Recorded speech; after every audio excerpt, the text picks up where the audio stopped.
امن کے سفید جھنڈے والی مہمات۔ آقا صلی اللہ علیہ وآلہ وسلم نے شیر خدا سیدنا امیر حمزہ رضی اللہ تعالیٰ عنہ کو مدینے سے نکلنے والی پہلی گشتی معلوماتی پارٹی کا امیر بنایا۔ سفید جھنڈا سیدنا عبیدہ رضی اللہ تعالیٰ عنہ بن حارث بن عبد المطلب کو تھمایا۔ منزل بتائی بحر کلزم کے ساحل پہ العیس نامی جگہ، جو آج رابعہ بندرگاہ کے شمال میں 30 کلومیٹر دور ہے۔ وہاں ان دنوں العیس نامی ایک چشمہ تھا جس پہ راہ کے قافلے پڑاؤ کرتے تھے۔ ارد گرد کیکر کے درختوں کی چھاؤں تھی۔ وہیں گمان تھا کہ قریش کا ایک تجارتی قافلہ ابو جہل کی قیادت میں پہنچ رہا ہے۔ سیدنا حمزہ رضی اللہ تعالیٰ عنہ وقت پہ پہنچنے کے عادی تھے۔ ساتھ 30 مہاجر تھے۔ ابو جہل کے قافلے سے پہلے پہنچ گئے۔ ابو جہل اور اس کا قافلہ پہنچا تو سامنے شیر خدا رضی اللہ تعالیٰ عنہ۔ ابو جہل کے سر میں ابھی تک سیدنا حمزہ رضی اللہ تعالیٰ عنہ کی لگی کمان کا زخم ہرا تھا۔ اب تو سامنے کمانوں میں تیر چڑھے تھے۔ مسلمان جنگی پوزیشن میں کمان کی ڈور کھینچے صف آرا تھے۔ ابو جہل خوف سے کانپ گیا۔ اس وادی کے قبیلے کے سردار مجدی بن عمر جہنی کو بیچ میں لے آیا۔ اس علاقائی سردار کا قریش اور مسلمانوں دونوں سے حلیفانہ تعلق تھا۔ وہ بیچ میں آ کھڑا ہوا تو موت وقتی طور پہ ابو جہل سے ٹل گئی۔ لڑائی نہ ہوئی۔ ابو جہل کو اس کی دھمکی پہ ملا سعد بن معاذ رضی اللہ تعالیٰ عنہ کا چیلنج سچ ہوتا نظر آ گیا۔ یہ ہجرت کے 7ویں مہینے رمضان یکم ہجری کی بات ہے۔ رمضان کے روزوں کا حکم ابھی نہیں اترا تھا۔ اس سے اگلے رمضان میں جنگ بدر ہوئی تھی اور اس رمضان سے 1 مہینہ پہلے شعبان میں روزے فرض ہوئے تھے۔ 1 ہفتہ گزر گیا۔ شوال کا چاند نظر آیا۔ خبر ملی اس بار ہزاروں اونٹوں پہ لدا قافلہ آ رہا ہے۔ اسی راہ سے جو سنیت المرا ہوتا ہوا رابعہ اور العیس کے بیچ سے ساحل سمندر بحر کلزم کے کنارے۔ قریشی قافلے کا اس بار سردار ابو جہل سے بھی بڑا دشمن ابو سفیان بن حرب تھا۔ آقا صلی اللہ علیہ وآلہ وسلم نے جنہیں جھنڈا تھمایا تھا وہ عبیدہ رضی اللہ تعالیٰ عنہ بن حارث بن عبد المطلب تھے۔ انہی 60 سال کے چچیرے بھائی کو امیر بنا کے 60 مہاجر کیے۔ انہی میں ماہر تیر انداز سیدنا سعد بن ابی وقاص رضی اللہ تعالیٰ عنہ آقا صلی اللہ علیہ وآلہ وسلم کے ماموں بھی تھے۔ ابو سفیان بن حرب بھی سیدنا سعد بن وقاص رضی اللہ تعالیٰ عنہ کی تیر کی زد میں آ گیا۔ کمان کی ڈور بھی کھینچ لی گئی۔ ابو سفیان خوف سے لرز گیا ہوگا، مگر ابھی خون بہانے کا حکم آقا صلی اللہ علیہ وآلہ وسلم نے نہیں دیا تھا۔ سیدنا سعد بن ابی وقاص رضی اللہ تعالیٰ عنہ نے نشانہ تو ابو سفیان بن حرب کی آقا صلی اللہ علیہ وآلہ وسلم کو ہمیشہ نفرت سے تکتی آنکھوں کے درمیان لیا تھا، مگر آقا صلی اللہ علیہ وآلہ وسلم ہی کے حکم سے اس کی جان بخش دی اور تیر ابو سفیان کی تکبر سے باندھی بڑی سی پگڑی پہ مار کے اسے ننگے سر کر دیا۔ یہ کسی مسلمان کا پہلا چلایا ہوا تیر تھا۔ ابو سفیان کے محافظوں کی تعداد 200 تھی، مگر دشمن تیر انداز سعد بن ابی وقاص رضی اللہ تعالیٰ عنہ سے دور ہی رہے۔ دور دور سے تیر چلے، بس ابو سفیان کی پگڑی کے سوا کچھ نہ گرا نہ گرایا گیا۔ مقصد دشمن کو ڈرانا تھا، ڈرا دیا۔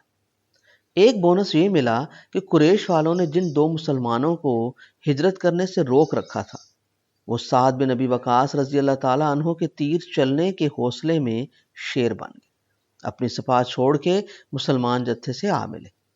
وہ تھے مقداد بن عمر رضی اللہ تعالیٰ عنہ برانی اور عتبہ بن عزوان مازنی رضی اللہ تعالیٰ عنہ۔ سفید جھنڈا اس بار مستہ بن اساسہ رضی اللہ تعالیٰ عنہ کے ہاتھ تھا۔ تیسری بار بھیجی گئی گشتی پارٹی شاید علاقے کی زمین، راستوں، پہاڑوں، ندی نالوں کے تفصیلی جائزے کے لیے تھی۔ گئی بھی مدینے سے مکہ کی طرف، مدینے سے دور مکہ کے قریب حجفہ کے پاس الخرار تک پیدل۔ الخرار آواز کے ساتھ بہنے والے پانی کو کہتے۔ ایسی ہی پرشور ایک ندی تھی، وہاں 20 مہاجروں کی اس پارٹی کا امیر سیدنا سعد بن ابی وقاص رضی اللہ تعالی عنہ تھا۔ خرار پہ ایک قریشی قافلے کا پڑاؤ ہونا تھا۔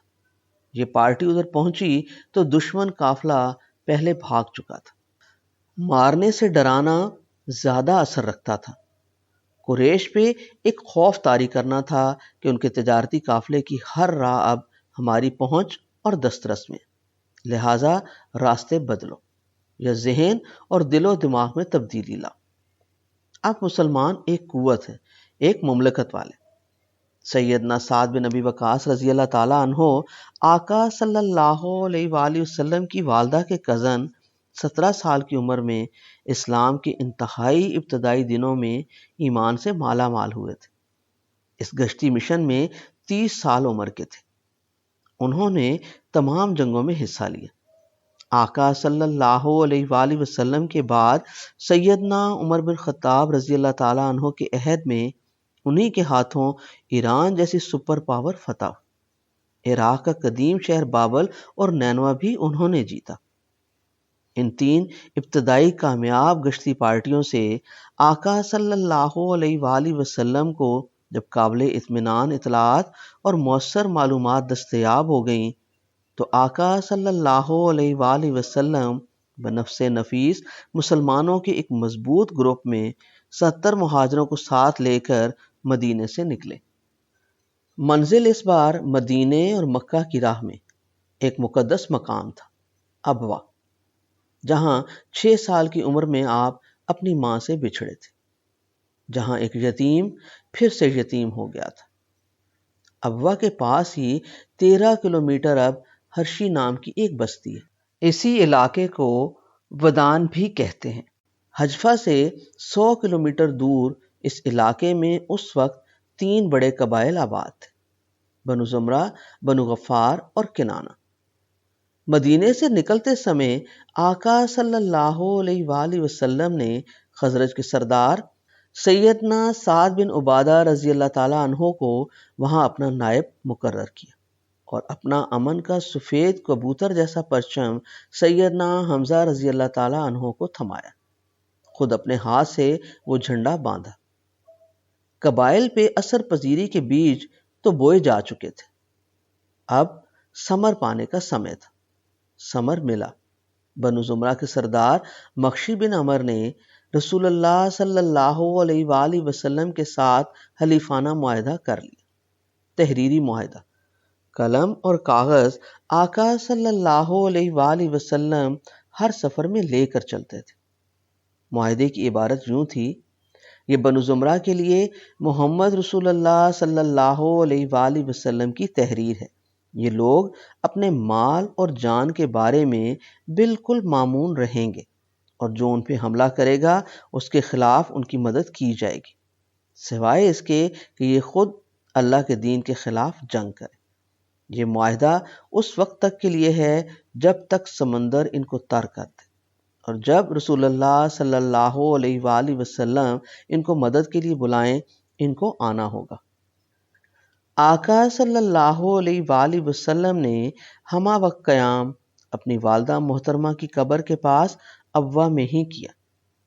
جنگ کی بجائے محبت کے بازو پھیلا کے آئے تھے۔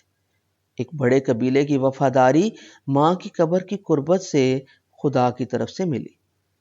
دل میں سکون کا دریا لیے، آنکھوں میں ماں کی محبت کا دریا چھپائے، مالا مال ہوئے مدینہ لوٹے۔ یہ واقعہ صفر 2 ہجری کا ہے۔ اگلے مہینے ہی آقا صلی اللہ علیہ وآلہ وسلم پھر خود نکلے، ربیع الاول میں، ساتھ 200 پروانے۔ اس بار اس قریشی ظالم تاجر کے قافلے کو روکنا مقصود تھا، جو آقا صلی اللہ علیہ وآلہ وسلم کے غلام بلال رضی اللہ تعالیٰ عنہ بن رباح کو تپتی ریت اور آگ کی طرح دیکھتے پتھروں پہ لٹانے کے بعد اوپر نوکیلی بھاری گرم چٹانیں رکھ دیتا تھا۔ امیہ بن خلف، وہ 2500 اونٹوں کی میلوں لمبی قطار میں اپنا تجارتی قافلہ شام سے لے کر آ رہا تھا۔ ساتھ اس کے 200 محافظ تھے۔ آقا صلی اللہ علیہ وآلہ وسلم سیدھے اس کے قافلے کی راہ میں اپنے ساتھی لے کر گئے۔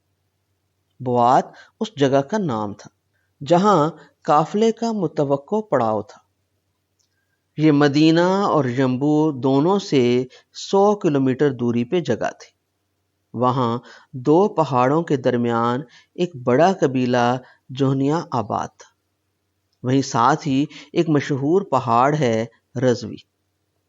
مدینہ میں اپنا نائب اوس کے سردار سیدنا سعد بن معاذ رضی اللہ تعالیٰ عنہ کو بنایا اور اپنا پرچم سیدنا سعد بن ابی وقاص رضی اللہ تعالیٰ عنہ کو تھمایا۔ کوئی خون نہیں بہا۔ امیہ بن خلف اپنا قافلہ تیزی سے بھگاتا بھاگ گیا۔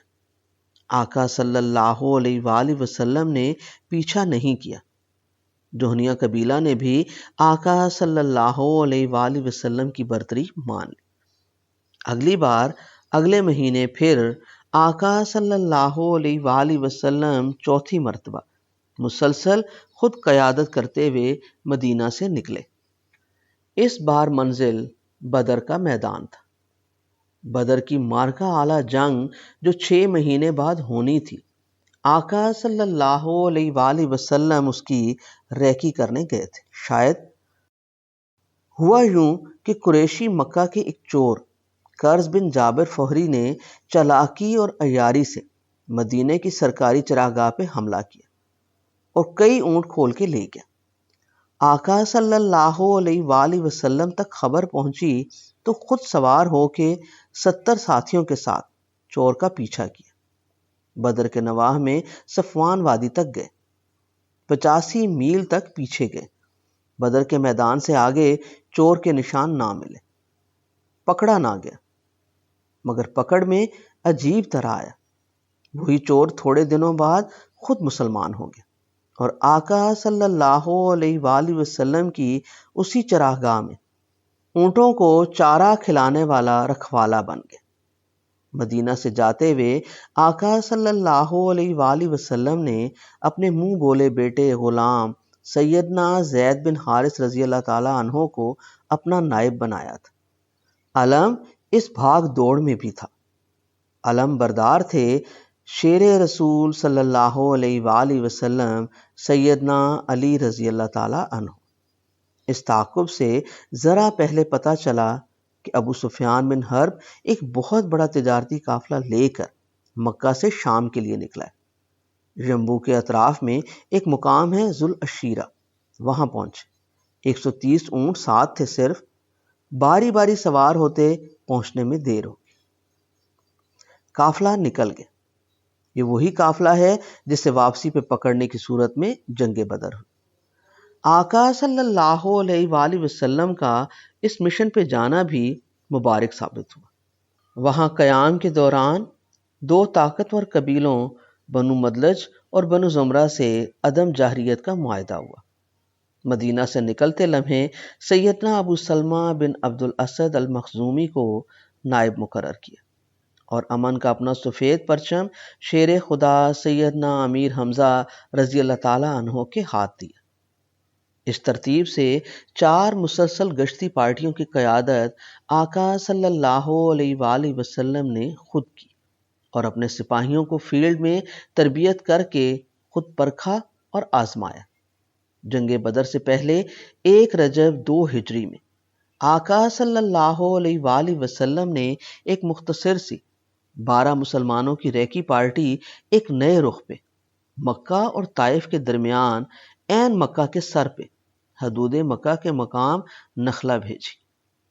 شاید بتانا یہ مقصود تھا کہ مکہ سے مدینہ کی طرف ہر روایتی راستے پہ تو تم لوگوں نے ہمیں دیکھ لیا کہ ہم تمہیں روکنے کی قدرت رکھتے ہیں، جدھر سے تم نے کبھی نہ سوچا ہو ادھر اب دیکھ لو۔ قیادت ریکی پارٹی کی اپنے پھپھی زاد سیدنا عبداللہ بن حجش رضی اللہ تعالیٰ عنہ کو دی۔ ساتھ سیدنا سعد بن ابی وقاص رضی اللہ تعالیٰ عنہ بھی تھے۔ امیر بناتے سمے آقا صلی اللہ علیہ وآلہ وسلم نے کہا، آج میں تم سے ایک ایسے شخص کو امیر بناؤں گا جو تم میں سب سے زیادہ بھوک اور پیاس برداشت کرنے والا ہے۔ زرقانی۔ اصول طے کر دیا۔ لمبے جنگی یا معلوماتی مشن کے ہر قائد کی تعیناتی کے لیے آقا صلی اللہ علیہ وآلہ وسلم نے آغاز سفر میں امیر مشن سیدنا عبداللہ بن حجش رضی اللہ تعالیٰ عنہ کو ایک بند لفافے میں ایک تحریر دی۔ فرمایا، 2 دن کے سفر کے بعد اس لفافے کو کھولنا، پڑھنا، ساتھیوں کو بھی سنانا، پھر جو تحریر میں حکم ہو اس کی تعمیل کرنا، جو ساتھی آگے ساتھ نہ جانا چاہے ان پہ جبر نہ کرنا۔ 2 روز امیر کے انتظار میں کٹے۔ خط کھولا تو لکھا تھا، بسم اللہ الرحمن الرحیم، اللہ کی برکت آپ کو نصیب ہو، آپ اور جو ساتھی آپ کے ساتھ چلیں انہیں لے کر روانہ ہو، یہاں تک کہ آپ بطن نخلا پہنچ کر قیام کریں۔ وہاں قریش کے ایک قافلے کو جو غلہ لے کر جا رہا ہوگا اس پہ نظر رکھیں، امید ہے کہ اس کی کوئی خبر لے کر آپ ہمارے پاس آئیں گے۔ سیدنا عبداللہ بن حجش رضی اللہ تعالیٰ عنہ نے خط پڑھتے ہی کہا، حکم کی تعمیل ہوگی۔ ساتھیوں سے پوچھا، سب ساتھ جانے کے لیے تیار، سب آگے بڑھے۔ آگے فرا کے میدان میں نجران کے علاقے میں عجیب واقعہ ہوا۔ سیدنا سعد بن ابی وقاص اور سیدنا عتبہ بن غزوان رضی اللہ تعالیٰ عنہم ایک ہی اونٹ پہ سوار تھے۔ پڑاؤ سے وہ گم ہو گیا۔ یہ دونوں اپنے اونٹ کو ڈھونڈنے لگے۔ 12 میں سے باقی 10 لوگ بتائی گئی منزل کی طرف بڑھتے گئے، پہنچ گئے بطن نخلا۔ حسب ہدایت قریشی قافلے کا انتظار کرنے لگے۔ انتظار کی گھڑیاں ختم ہوئیں، وہ قافلہ آ گیا۔ قافلے میں اونٹوں کی لمبی قطار، کجاوے بھرے ہوئے، ان میں کشمش، خشک میووں، انار دانوں اور خشک خوبانی سے بھری بوریاں۔ پورا بطن نخلا خشک میوہ جات کی بھری دکان کی طرح مہکنے لگا۔ قریش کا وہ اپنا اندرونی علاقہ تھا، طائف اور مکہ کے درمیان کا۔ محافظ بھی ان کے 2-4، عمر بن حضرمی، حکیم بن کسان، عثمان بن عبداللہ بن مغیرہ مخزومی اور نوفل بن عبداللہ مخزومی۔ اس قافلے کے لوگوں میں زیادہ ابو جہل کے رشتہ دار۔ ان سب کے سامنے مسلمانوں کے شیر، جو سینکڑوں میل کا لمبا غیر روایتی سفر کر کے عین ان کے سر پہ تلواریں اٹھائے کھڑے تھے۔ ابو جہل کے رشتہ دار گدھوں سے ایک لمحے میں پرکٹی چڑیاں بن گئے۔ سامنے عقاب کھڑے تھے۔ عقاب جھپٹنے سے پہلے سوچ رہے تھے، حملہ کریں یا چھوڑ دیں۔ ہدایت کا تجزیہ ہونے لگا۔ حکم تو نظر رکھنے اور خبر لانے کا تھا، مگر نظر ہٹائی تو یہ بھاگ جائیں گے۔ آگے حرم کعبہ کی حدود شروع ہو جاتی، وہاں تو ان کا کچھ نہیں کر سکیں گے۔ یہ ڈھلتا دن شاید احترام والے مہینے رجب کا آخری دن ہو، یا شاید چاند ایک شام پہلے نکل چکا ہو۔ سفر میں غور نہیں کیا، ممکن ہے آج شعبان کی 1 تاریخ ہو۔ اگر تو آج ابھی تک رجب ہے تو یہ احترام کا مہینہ ہے، لیکن انہیں اگر رجب کی آخری شام مان کے چھوڑ دیں تو یہ لازمی چند گھنٹوں بعد آگے حرم کعبہ کی حدود میں داخل ہو جائیں گے، جس کا احترام لازم ہے۔ کیا کریں؟ عقاب سوچ رہے تھے۔ گدھ کان لپیٹے سہمے ہوئے تھے، ان کا خون مرنے سے پہلے ہی جیسے جمنا شروع ہو گیا تھا، اور پوری وادی نخلا خشک میوہ جات کی پر اشتہا خوشبو سے سانس لے رہی تھی۔ آقا صلی اللہ علیہ وآلہ وسلم سے فوری حکم لیا نہیں جا سکتا تھا۔ جس کا ساری زمینوں اور آسمانوں پہ حکم چلتا ہے، صرف اسی کے ارادوں نے طے کرنا تھا۔ کہنے کو کیا جانے والا فیصلہ امیر مشن کا ہونا تھا۔ بہت دیر تک ان سب میں مشاورت ہوتی رہی۔ امیر مشن نے یاد دلایا اپنے ساتھیوں کو، قرآن میں سورۃ حج میں جنگ کی اجازت مل چکی ہے۔ سب ایک فیصلے پہ پہنچ گئے۔ واقد رضی اللہ تعالیٰ عنہ بن عبداللہ سہمی نے اپنی کمان میں تیر چڑھایا اور کھینچا، نشانہ لیا اور چھوڑ دیا۔ قافلے کے سرپنچ عمر بن حضرمی تیر میں پرویا گیا، گرا اور مر گیا۔ اس کے ساتھیوں میں بھگدڑ مچ گئی۔ میوہ جات کے اونٹ چھوڑ وہ اپنے سارے کجاوے گرا کے بھاگ گئے۔ 2 پکڑے گئے قیدی بنا لیے گئے۔ ان میں ایک عثمان بن عبداللہ تھا، دوسرا حکیم بن کسان۔ یہ مسلمانوں کا دستہ دونوں قیدیوں اور خشک میوہ جات کی بوریاں اونٹوں پہ لدی لدائی، بغیر کوئی بوری کھولے، کوئی کشمش چکھے، خوبانی خشک کو ہاتھ لگائے یا انار دانے کی میٹھی ترشی کو زبان سے چھوئے، اسی طرح سربہمر بوریاں مدینہ لے آئے۔ آقا صلی اللہ علیہ وآلہ وسلم کی خدمت میں حاضر ہوئے۔ آقا صلی اللہ علیہ وآلہ وسلم کے چہرے پہ سنجیدگی اور خشمت۔ فرمایا، میں نے تو تمہیں لڑنے کے لیے نہیں کہا تھا۔ آقا صلی اللہ علیہ وآلہ وسلم کی ناپسندیدگی واضح تھی۔ اصحاب سریہ جو فتح کی خوشی سے لبریز اتنے لمبے سفر کے بعد گھر لوٹے تھے، ان کے ہاتھوں کے طوطے اڑ گئے، اوثان خطا ہو گئے۔ ان کے لیے تو آقا صلی اللہ علیہ وآلہ وسلم کی خوشنودی ہی دنیا اور آخرت کا واحد سہارا تھا۔ وہ خوف سے کانپنے لگے، سمجھے کہ برباد ہو گئے۔ ان کے ساتھیوں نے بھی ملامت شروع کر دی۔ مال غنیمت میں لائے خشک میوہ جات کی بوریاں بند کی بند رہیں۔ مسلمان بھوکے اور مفلوک الحال تھے، انہیں وہ پر اشتہا خوشبو بھی چھریوں کی طرح چبھنے لگی۔ ادھر مکے والوں نے واویلا مچا دیا، جیسے آج کل private T V channel breaking news کی بار بار فائرنگ کر کے لوگوں کو لہو لہان کرتے۔ انہوں نے قرب و جوار میں ٹکر چلا دی۔ ان کے شاعروں نے غلیظ تک بندیاں کی، لوگوں کو بہکایا۔ دیکھو ان بے دینوں نے حرم حدود کی نکر پہ احترام کے مہینے میں قتل کر ڈالا، قافلہ لوٹ لیا، بدلہ لازم ہو گیا، تیاری کرو۔ ابو جہل کی آواز ان سب میں اونچی تھی۔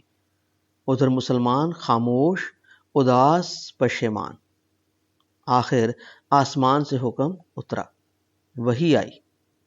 آپ سے لوگ پوچھتے ہیں کہ جو حرمت کا مہینہ سمجھا جاتا ہے اس میں لڑائی کرنا کیسا ہے؟ آپ کہہ دیجئے اس میں لڑائی کرنا بہت بری بات، مگر اللہ کے رستے میں روکنا اور اس کا انکار کرنا اور مسجد حرام کی راہ بند کر دینا، نیز حرم کے رہنے والوں کو وہاں سے نکال دینا، اللہ کے نزدیک اس سے بھی بڑی برائی ہے اور فتنہ قتل سے بھی بڑھ کر ہے۔ سورۃ البقرہ۔ اللہ نے ان کو بری کر دیا۔ یہی نہیں، اللہ نے ان کی فوقیت دل کھول کے کہہ دی۔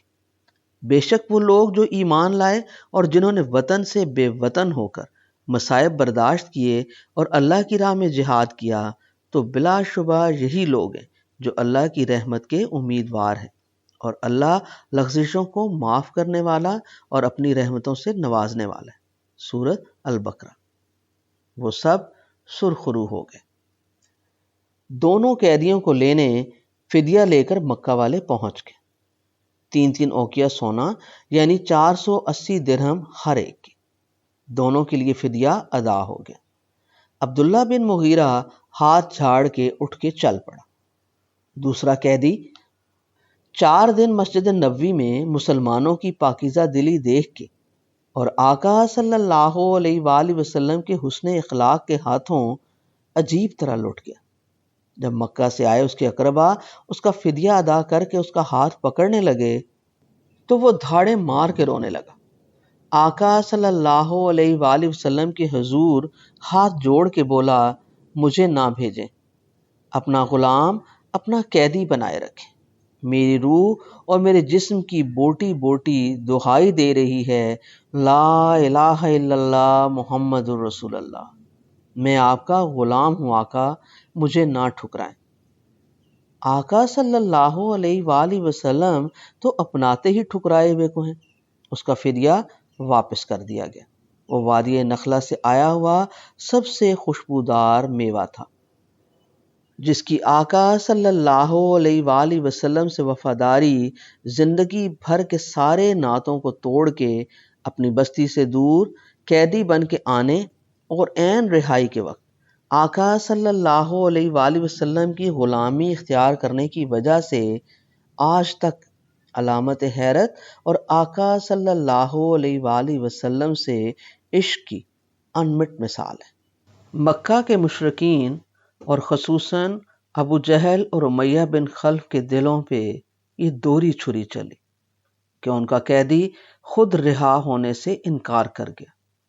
شاید اسی دن سے انہوں نے ایک فیصلہ کن جنگ کی تیاری تیز کر دی، جو 2 مہینے دور کھڑی میدان بدر میں ان کی غیر مہذب ظالم روحوں کو ڈھانپے ان کے بدن مانگ رہی تھی۔